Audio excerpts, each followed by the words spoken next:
బద్వేలు మండలంలోని లక్ష్మీపాలెం గ్రామంలో వెలిసిన శ్రీ ప్రసన్న వెంకటేశ్వర స్వామి వారి ఆలయంలో దాతల సహకారంతో సుమారు 1,20,00,000తో తయారు చేయించిన నూతన రథానికి మైసూరుకు చెందిన వేద పండితులచే ప్రత్యేక పూజా కార్యక్రమాల ప్రాణ ప్రతిష్ఠ హోమాలు ఘనంగా నిర్వహించారు. పెద్ద సంఖ్యలో భక్తులు పాల్గొని స్వామివారి పూజా కార్యక్రమాలను తిలకించారు.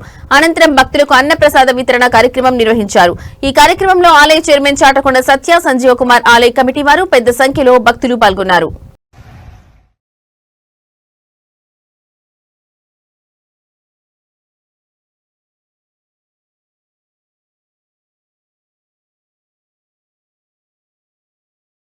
ओम निरंजनाय विद्महे निराभासाय धीमहि तन्नो श्रीनिवासः प्रचोदयात् स्वाहा।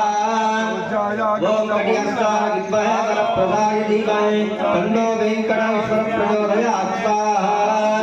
ओम कटिहस्ताय विद्महे वरप्रदाय धीमहि तन्नो वेंकटेश्वरः प्रचोदयात् स्वाहा। ओम कटिहस्ताय विद्महे वरप्रदाय धीमहि तन्नो वेंकटेश्वरः प्रचोदयात् स्वाहा। ओम कटिहस्ताय विद्महे वरप्रदाय धीमहि तन्नो वेंकटेश्वरः प्रचोदयात् स्वाहा। ओम पद्मासनाय पद्महस्ताय धीमहि तन्नो सिद्धलक्ष्मी प्रचोदयात् स्वाहा। ओम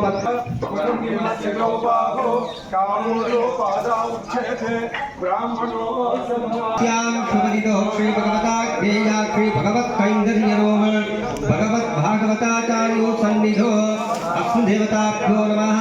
दास्तु सिद्धे सिद्धलक्ष्मी समेत प्रसन्न वेंकटेश्वर ब्रह्मोत्सवानवोदम् अस्मिन् फलरथ प्रतिष्ठापनाख्यम् अथ अस्मिन् देवताभ्यो महासंप्रोक्षणाख्यम् अस्मिन् रथ तमसो अस्मिन् देवताभ्यो नमः।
అనంతరాజపురం లక్ష్మీపాళ్యం గ్రామంలో వెలిసినటువంటి శ్రీ సిద్ధలక్ష్మి సమేత ప్రసన్న వెంకటేశ్వర స్వామివారి ఆలయ వార్షిక బ్రహ్మోత్సవాల్లో భాగంగా ఈ సంవత్సరము శ్రీ పాల్గొన శుద్ధ దశమి ప్రారంభం మొదలుకొని మార్చి 8వ తారీఖు వరకు పూలంగి సేవ వరకు కూడా నవానిక బ్రహ్మోత్సవాలు స్వామివారికి ప్రతి సంవత్సరం కూడా అంగరంగ వైభవంగా జరుగుతాయి. అలాగనే ఈ యొక్క సంవత్సరము విశేషంగా స్వామివారి యొక్క నూతన రథము స్వామివారికి ప్రతిష్టాపన కార్యక్రమం కూడా ఈ రోజున అంకురార్పణ రోజున స్వామివారి నూతన రథ ప్రతిష్ఠ కార్యక్రమం కూడా జరుగుతూ ఉన్నది. చదువు హోమాలు కూడా జరుగుతూ ఉన్నవి.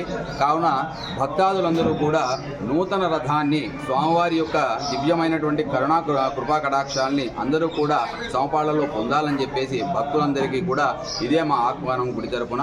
అలాగనే స్వామివారికి జరుగు బ్రహ్మోత్సవాల్లో మొదటి రోజు ఈరోజు రథ ప్రతిష్ఠ కాబట్టి హోమాది కార్యక్రమాలన్నీ కూడా జరుగుతున్నాయి.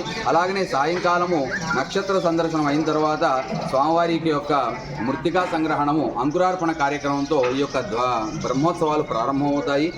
మరుసటి రోజున ధ్వజారోహణము. ఆ రోజున సంతానం లేనటువంటి వారు ఎవరైనా కూడా ఆడవారు వారి యొక్క దంపతులు తల్లిదండ్రులు ఎవరైనా కూడా వారితో తోడుగా వచ్చి స్వామివారి దగ్గర వరపడి ధ్వజస్తంభం దగ్గర ఆ యొక్క గరుడ ప్రసాదాన్ని స్వీకరించిన ప్రతి ఒక్కరికి కూడా సంతానం కలుగుతుంది. అందరూ కూడా సంతానం కలిగిన వాళ్ళు ఎంతోమంది, చాలా వందల మంది సంఖ్యలో ఉన్నారు స్వామివారి యొక్క సంతాన ప్రాప్తి పొందినవారు. కావున సంతానం లేని భక్తులు ఎవరైనా ఉంటే కూడా రేపటి రోజున ఉదయము 9 గంటల ప్రాంతమున ఆలయానికి విచ్చేయవలసిందిగా కోరుతున్నాము. అలాగని ప్రతి ఒక్క రోజు కూడా ఒక్కొక్క వాహనము ఉదయము పగడోత్సవము శ్రీదేవి భూదేవి సమేత శ్రీ ప్రసన్న వెంకటేశ్వర స్వామి వారు గ్రామోత్సవంగా బయలుదేరుతారు. అలాగనే సాయంకాలం వేళ 7:30-8 గంటల ప్రాంతమున స్వామివారు వాహన సేవలో ఒక్కొక్క రోజు మొదటి రోజు శేషవాహనము, యాళివాహనము, సింహవాహనము, హనుమద్వాహనము, మోహిని ఉత్సవము, గరుడోత్సవము, ఇలాగా ప్రతి ఒక్క అశ్వవాహనము, గజవాహనము, ప్రతి ఒక్క ఉత్సవంలో ప్రతి ఒక్క వాహనం కూడా స్వామివారు అధిష్ఠించి గ్రామాన్నంతా కూడా భక్తులందరినీ కూడా సుభిక్షం చేయడానికి స్వామివారు ఈ యొక్క నవానిక బ్రహ్మోత్సవాల్లో సిద్ధంగా ఉన్నారు. కాబట్టి భక్తాదులందరూ కూడా ప్రతి ఒక్కరూ కూడా సకాలంలో ఆలయానికి విచ్చేసి స్వామివారి యొక్క జరుగు కార్యక్రమాల్లో అందరూ కూడా పాల్గొని స్వామివారి యొక్క తీర్థప్రసాదాలను కూడా స్వీకరించి స్వామివారి యొక్క దివ్య కరుణా కృపా కటాక్షాలకు పాత్రలు కావాల్సిందిగా కోరుతున్నాం. జై శ్రీమన్నారాయణ. ఓం నమో వెంకటేశ్వర.